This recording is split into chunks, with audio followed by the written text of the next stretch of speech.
When I first read this question on Reddit, I said, shut up. There's more from India than from Nigeria. With Jamtara Season 2 releasing on Netflix, I thought I should talk about this. It was found that Americans lost $30 billion in scam in the year 2020 alone, and over 400 million scams were made per week. That means at least 1 in 10 people in America have been scammed online. 89% of these calls originate from India. In all honesty, although having been born and lived in the country for over 2 decades, I never knew India being the scam capital of the world. In fact, many Indians are still unaware of it. Let me start with a little bit of a background. If you step foot in India, anything that you see could potentially be a scam. A man without limbs begging you for money? Scam. That auto rickshaw guy who tells you that he will drop you off at a very cheap rate? Scam. Those iPhones, bestseller books, and video games being sold at such cheap rates? Pirated. Just watch the video by Carl Rock in the description box below, you'll know. Such petty ways aren't the only kind. If you haven't watched my video on why are people selling Indian men in the name of marriages, go give it a watch. You'll know how weddings are the biggest events in India, bigger than Diwali, and so a great bait for scamming people. Here's what happened. An acquaintance of mine who happens to be a lawyer was to get married, and so, as mentioned in my video, turned to matrimonial sites. Although dowry is against the Indian laws, her family agreed to pay the hefty sum the groom asked for. And as expected, he continued asking for more. And just before the wedding date, the groom and his family were gone, and so was all the money. And just like how we see in the news, the groom had showed up with a false identity, and so tracing him or anybody from his family was impossible. You must have seen something similar on dating sites or social media, happening to people in their middle ages. Here's another one you may have encountered yourself. An old friend of mine was in his early 20s when he began attending something he called meetings. I'd see him one day in City X and the next day in City Y, although he was enrolled in university full time. I ask him for what he does. He refuses to tell me, and then smiles every time. He finally confides in me, telling that he's building a business and helping people get rich. Tells me I'll explain it to you too, so that you can start it in your city. Fortunately, before his explanation, I found out that he was talking about a pyramid scheme. All that guy, who by the way probably sold his brain in the black market, had to do was Google the name of the company that he was talking about and find out the truth, just like I did. When I claimed that this could be fraudulent, he quit talking to me for the next year and a half. What's worse, he continued working in that scheme for the next 4 years. What happened after that? The company was shut down and booked for fraud. Did I throw a "I told you so" at him? No. I'm making this video instead. Anywho, phishing and scamming people was not prevalent in India until the late 2000s. You see, in the early 2000s, when the big tech companies started outsourcing their customer service jobs to India, the call center boom, or IT boom as it was known back then, created many jobs in India. It was a win-win type situation. A lot of the Indian population spoke English and could be hired at extremely low prices, saving the big tech names billions in cash. And for Indians who were looking for white-collar corporate jobs in big cities, they got what they were looking for. However, just like how the demand escalated quickly, it also fell down quickly, leaving thousands without jobs. Were those the only people India had to deal with later? Obviously not. There's a common joke that is exchanged among the Indians saying, you could throw a stone out of the window and it will either land on a stray dog or an engineer. Today, every other household in India has an engineer in there. But unfortunately, their skills don't match the levels that the companies require, which is why many are without jobs. The same goes with other graduates who are struggling to find a job and make ends meet. To make matters worse, companies choose to hire candidates from well-known or premier institutions, They openly advertise for job descriptions that specifically ask for candidates from Tier 1 universities only. Is that bad?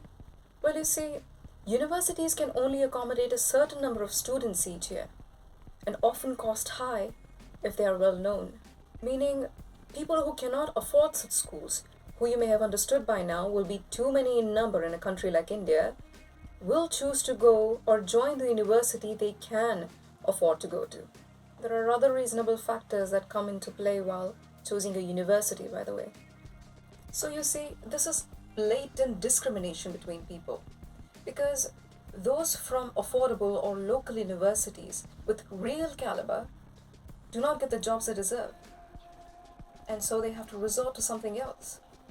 In 2022, recently, India boasted saying it overtook the United Kingdom as the fifth largest economy in the world.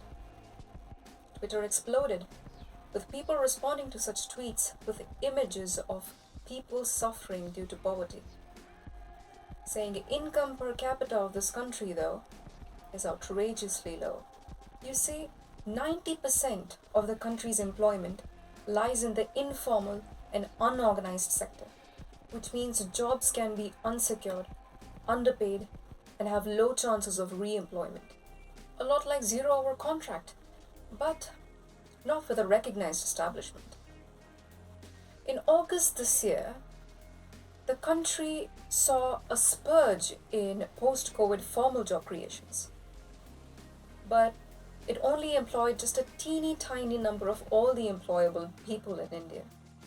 The government of India pushed for Atmanirbhar Bharat, which means self-reliant India, which also means empowering people to take entrepreneurship and build jobs for themselves by themselves. So this must have made you understand. People complied to what they were asked for. They became self-reliant, as they have always been since the early 2010s, and found a way to make money by themselves and quickly.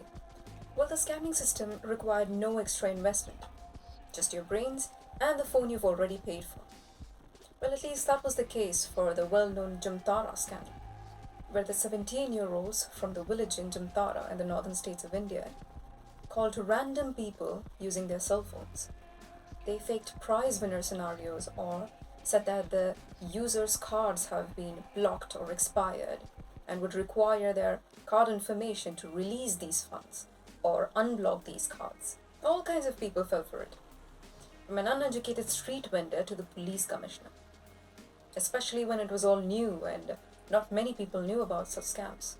In other cases where victims were from economically stable countries, it was a much more intelligent system set up.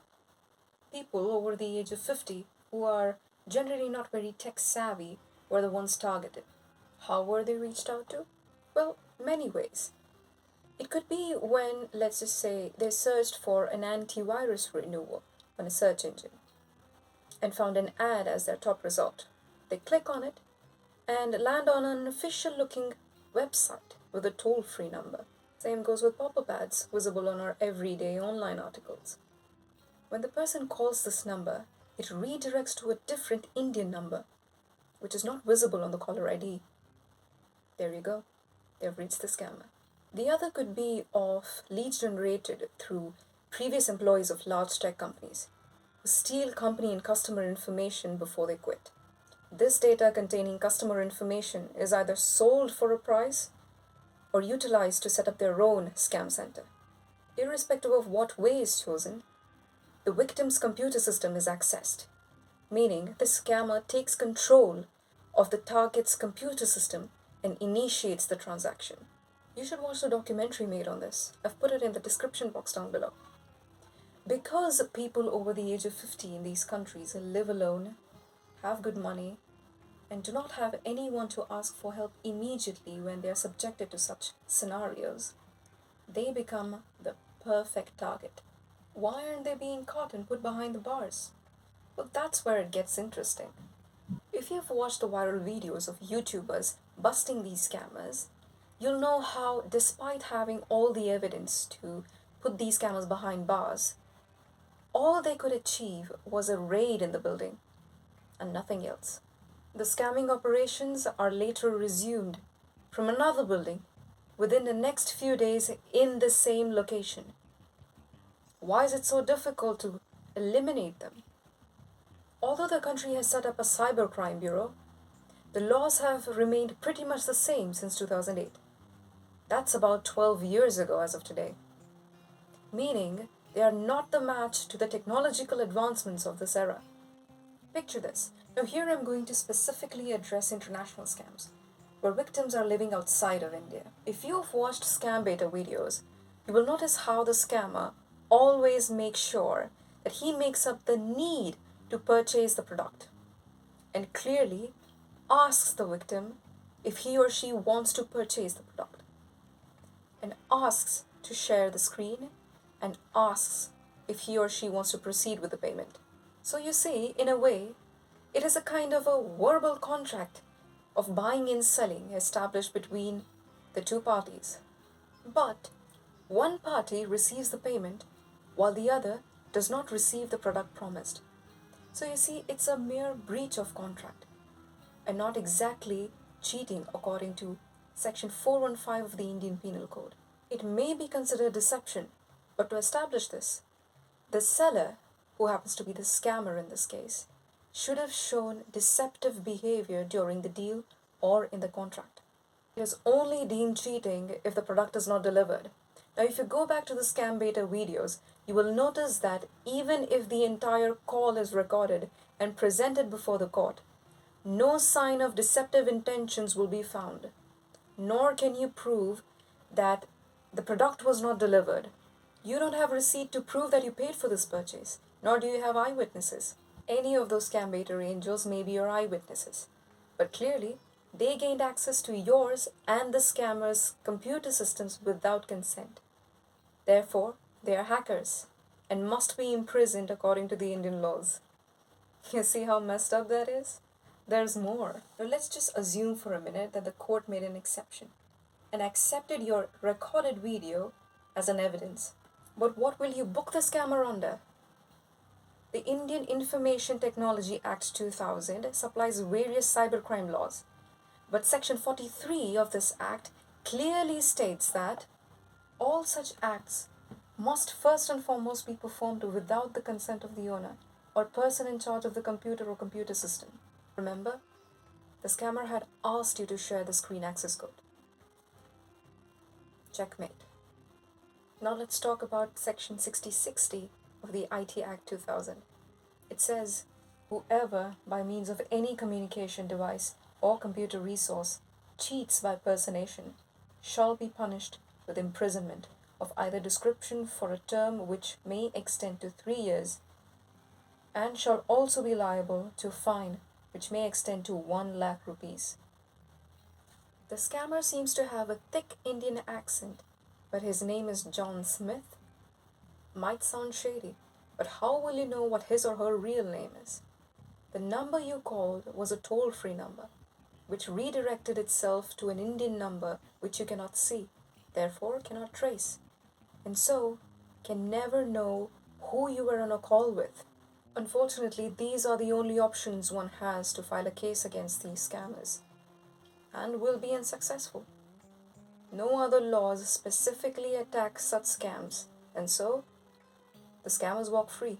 On occasions when you do have enough evidence to back your claims, the police is bribed and the case is dissolved immediately. The game clearly seems to be creating jobs and income to the country, and so the government is hesitant to take charge. The scamming industry seems to be a prosperous career option. You might shut down an office, but the business never stops. Is there no solution to this problem? Well, of course there is. If you say creating more jobs will solve the problem, well, you are not paying attention to the root cause of the problem. And neither have you watched my video on why is the United States pushing people into homelessness. Go give it a watch. You know what? Just watch all of my videos and consider subscribing to my channel because there will be more. If you ask the government to create jobs, they can create them in the informal sphere, where neither your job is guaranteed nor is it in alignment with your skill sets, and then dust their hands saying job done. We are back to square one then, aren't we? Think about this. These scammers who are believed to be illiterate or not have skills to be employed in a good company are wreaking havoc in the biggest economy in the world, draining billions in cash with their meager technological knowledge. Imagine what they can do with proper education, industry standard skill training, and non discriminant opportunities. Affiliated colleges must be urged to invest in curriculum than on brand marketing. One great difference that I found between the colleges in UK and in India is that in India you get teaching and not lectures. There is a difference. But the dark side is that the exam or test papers are so easy, previous year examination questions are repeated on them. And if the test is harder than usual, students are allowed to cheat. There's more emphasis on the number of graduates than the number of able graduates. Moreover, bachelor's programs must be made as rigorous as masters and not a 3 or 4 year joyride to make lifelong memories. Next, the Ministry of Skill Development has set up shops in every district to train people with various industry level skills and place them in jobs. The most prominent one is the Prime Minister Kaushal Vikas Yojana, or PMKVY. However, their annual report shows how less than 50% of the students enrolled were placed in jobs. But it is certainly better than the previous annual reports. That means there is progress. But there is a requirement to focus on the issues affecting the placements of these students. And lastly, it's time cyber laws are refurbished at frequent intervals. The Information Technology Act 2000 was last revised in 2008. That was back when Facebook first started. It is time this is taken seriously. The country might have the second richest man in the world and be the fifth largest economy in the world, but all that must not be achieved by robbing people. जेब कतरों का देश नहीं कहलाना.